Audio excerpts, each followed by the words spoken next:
Hi, I'm Sherry Stump. Thank you for joining me today. I'm reading from the devotional book, God's Amazing Grace by Ellen White. Today's reading is May 22nd, found on page 150. The title of today's devotion is A Mutual Pact. In Deuteronomy chapter 26 and verses 17 and 18 in the New English Bible, we read, "You have recognized the Lord this day as your God. You are to conform to his ways, to keep his statutes, his commandments, and his laws, and to obey him. The Lord has recognized you this day as his special possession, as he promised you, and to keep his commandments." There must be no withholding on our part of our service or our means if we would fulfill our covenant with God. The purpose of all God's commandments is to reveal man's duty, not only to God, but to his fellow man.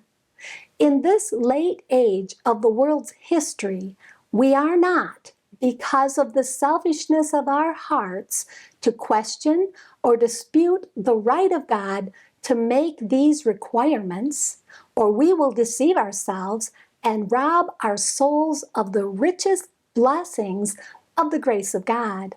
Heart and mind and soul are to be merged in the will of God. Then the covenant, framed from the dictates of infinite wisdom and made binding by the power and authority of the King of Kings and Lord of Lords, will be our pleasure. It is enough that he has said that obedience to his statutes and laws is the life and prosperity of his people.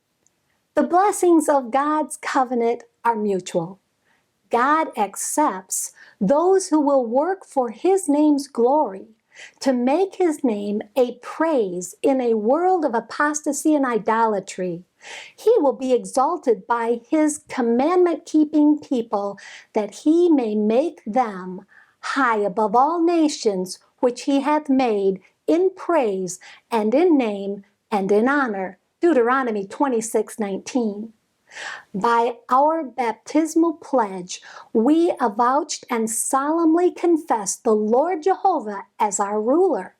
We virtually took a solemn oath in the name of the Father and of the Son and of the Holy Ghost that henceforth our lives would be merged into the life of these three great agencies, that the life we should live in the flesh would be lived in faithful obedience to God's sacred law.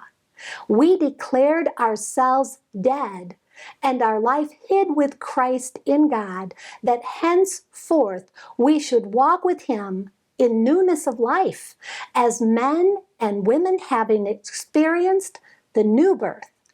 We acknowledge God's covenant with us and pledge ourselves to seek those things which are above, where Christ sitteth on the right hand of God. By our profession of faith, we acknowledged the Lord as our God and yielded ourselves to obey his commandments. Thank you for being with me today. Please join me tomorrow when we'll read about the blessings of the covenant. And may God bless you abundantly above all you can ask or think.